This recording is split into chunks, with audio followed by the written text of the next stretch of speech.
जादुई तोता। एक छोटे से गांव में एक गरीब परिवार रहता था। उस परिवार में रामू और उसकी बीवी सीता उसके बेटे चिंटू के साथ रहते थे। उसी गांव में एक तोता भी रहता था। उसका नाम था रघु। वो किस्मत का धनी था। जहां भी जाता वहां किसी भी चीज की कमी नहीं पड़ती थी। एक दिन रघु उड़ते उड़ते उस गरीब परिवार के घर गया। रघु सोचता है, अरे वाह!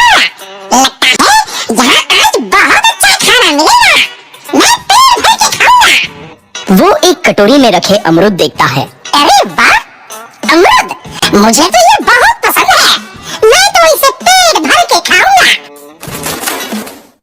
रघु तोता अमरूद खाने ही लगता है।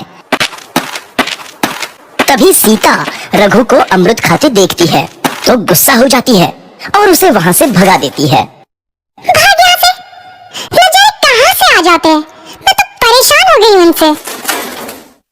सीता के भगाने के बाद रघु चुपचाप से एक कोने में रहता है। धीरे धीरे उस परिवार की बरकत होने लगती है। एक दिन रामू और सीता खाना खाते वक्त बातें करते हैं। आजकल हमारी बहुत तरक्की हो रही है, काम भी अच्छा चल रहा है। रामू कहता है। इस पर सीता कहती है, सच कहा, भगवान हमेशा ऐसे ही हम पर मेहरबान रहे। बेटा चिंटू भी कहता है, पिताजी, मुझे खिलौना लेके दो ना, मेरे सभी दोस्तों के पास है।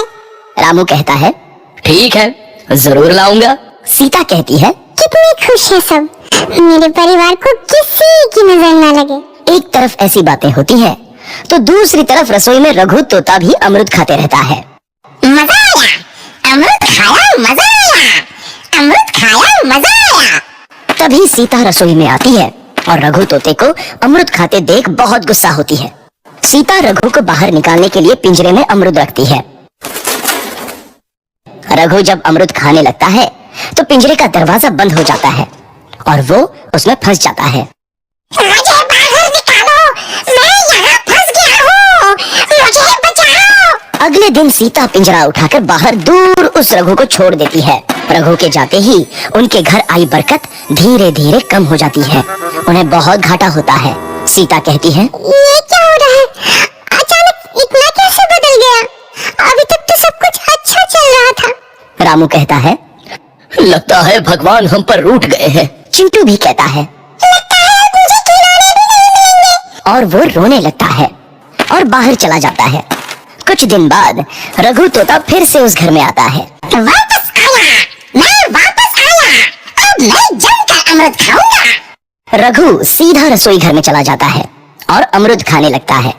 कुछ देर बाद सीता रसोई में आती है और रघु को देख कहती है, एक तो घर में पहले से इतनी दिक्कत चल रही है और ऊपर से ये तोता मुझे और परेशान कर रहा है।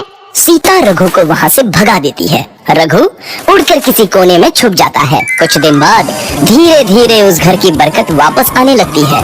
काम भी अच्छे से चलने लगता है। एक रात जब रघु तोता अमरूद खाने जाता है तो पिंजरे में फंस जाता है। ये लोग आखिर चाहते क्या है? एक तोते को शांति से अमरूद खाने क्यों नहीं देते? मैं कौन सा चोरी कर रहा हूँ? बस अमरूद ही तो खा रहा हूँ। तभी रामू वहां आता है और पिंजरे में रघु तोते को देख उसे बाहर छोड़ देता है। ये तोता भी कितना जिद्दी है, बार बार वापस आ जाता है। जैसे ही रामू रघु को छोड़ देता है, अगले दिन से फिर से उनके घर की बरकत जाने लगती है। काम में घाटा होता है।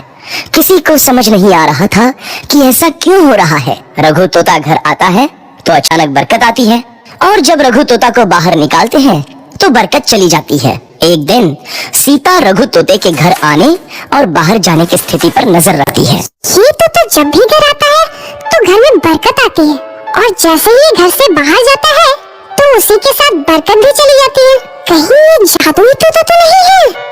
अगली बार जब ये तोता घर आएगा तो मैं इसे कहीं नहीं जाने दूंगी। सीता रघु का बहुत इंतजार करती है, लेकिन रघु तोता दोबारा उस घर में कभी नहीं